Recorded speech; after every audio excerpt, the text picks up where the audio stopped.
मंगला विद्या मंदिर के सभी छात्रों को आपकी हिंदी की शिक्षिका लोना का नमस्कार। तो बच्चों, आज मैं आपको हिंदी की व्याकरण पढ़ाने वाली हूँ। व्याकरण में आज का विषय है संज्ञा। तो बच्चों, आज आप सभी जानते होंगे संज्ञा किसे कहते हैं, संज्ञा की परिभाषा क्या है, संज्ञा की भेद क्या होते हैं। तो बच्चों, आज की पढ़ाई में हम इन्हीं सब चीज़ों के बारे में और थोड़ा ज़्यादा जानकारी प्राप्त करेंगे। किसी व्यक्ति, वस्तु, स्थान या भाव के नामों को संज्ञा कहते हैं। संज्ञा में 3 भेद है, वो है व्यक्तिवाचक संज्ञा, जातिवाचक संज्ञा और भाववाचक संज्ञा।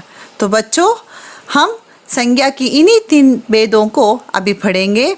हमारा पहला भेद है व्यक्तिवाचक संज्ञा। जो शब्द केवल एक व्यक्ति, वस्तु या स्थान का बोध कराते हैं, उन शब्दों को व्यक्तिवाचक संज्ञा कहते हैं। जैसे कि आप उदाहरण में देख सकते हैं, रमेश बाहर खेल रहा है। इस वाक्य में रमेश व्यक्तिवाचक संज्ञा के उदाहरण हैं। महेंद्र सिंह धोनी क्रिकेट खेलते हैं। इस वाक्य में महेंद्र सिंह धोनी एक व्यक्तिवाचक संज्ञा के उदाहरण हैं। मैं भारत में रहता हूँ। इस वाक्य में भारत व्यक्तिवाचक संज्ञा के उदाहरण हैं। अमिताभ बच्चन कलाकार है। इस वाक्य में अमिताभ बच्चन व्यक्तिवाचक संज्ञा है। तो बच्चों, हम आगे पढ़ेंगे हमारी संज्ञा की दूसरी भेद, वो है जातिवाचक संज्ञा। जो शब्द किसी व्यक्ति, वस्तु या स्थान की संपूर्ण जाति का बोध कराते हैं, उन शब्दों को जातिवाचक संज्ञा कहते हैं। जैसे कि आप उदाहरण में देख सकते हैं, यहाँ पर स्कूल में बच्चे पढ़ते हैं। इस वाक्य में बच्चे जातिवाचक संज्ञा है। बिल्ली दूध पीती है। इस वाक्य में बिल्ली जातिवाचक संज्ञा है। पेड़ों पर आम लगे हैं।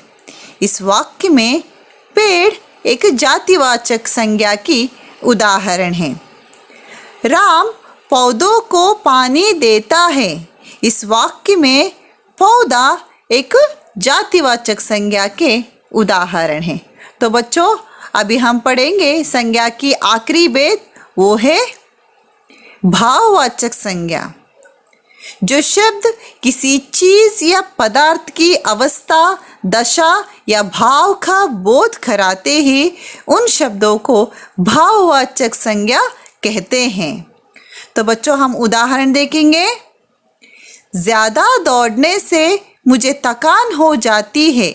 इस वाक्य में थकान भाववाचक संज्ञा है। लगातार परिश्रम करने से सफलता मिलेगी। इस वाक्य में सफलता भाववाचक संज्ञा है। तो बच्चों, अभी हम आगे पढ़ेंगे भाववाचक संज्ञा के कुछ अन्य उदाहरण, वो है बचपन, बुढ़ापा, मोटापा, मिठास। ये सब भाववाचक संज्ञा के उदाहरण हैं। तो बच्चों, आज आपने क्या पढ़ाई किया? आपने पढ़ाई किया कि संज्ञा की परिभाषा और संज्ञा की भेदों के बारे में आपने जानकारी ले लिया है। तो मैं आज आपको इसी पढ़ाई के ऊपर कुछ प्रश्न पूछने वाली हूँ। इन सब प्रश्नों का उत्तर आप अपनी उत्तर पुस्तिका में लिखना है। तो आज की प्रश्न इस तरह है कि संज्ञा की परिभाषा लिखिए, व्यक्तिवाचक संज्ञा की परिभाषा लिखिए, जातिवाचक संज्ञा की परिभाषा लिखिए, भाववाचक संज्ञा की परिभाषा लिखिए, व्यक्तिवाचक संज्ञा की 5 उदाहरण लिखिए। तो बच्चों, इन सब प्रश्नों का उत्तर आप अपनी उत्तर पुस्तिका में लिखना है। तो आशा करती हूँ बच्चों, आज की संज्ञा की पढ़ाई आपको बहुत अच्छे से समझ में आए होगा। उन सब प्रश्नों का उत्तर आप अपनी उत्तर पुस्तिका में अच्छे से लिख लीजिए। धन्यवाद।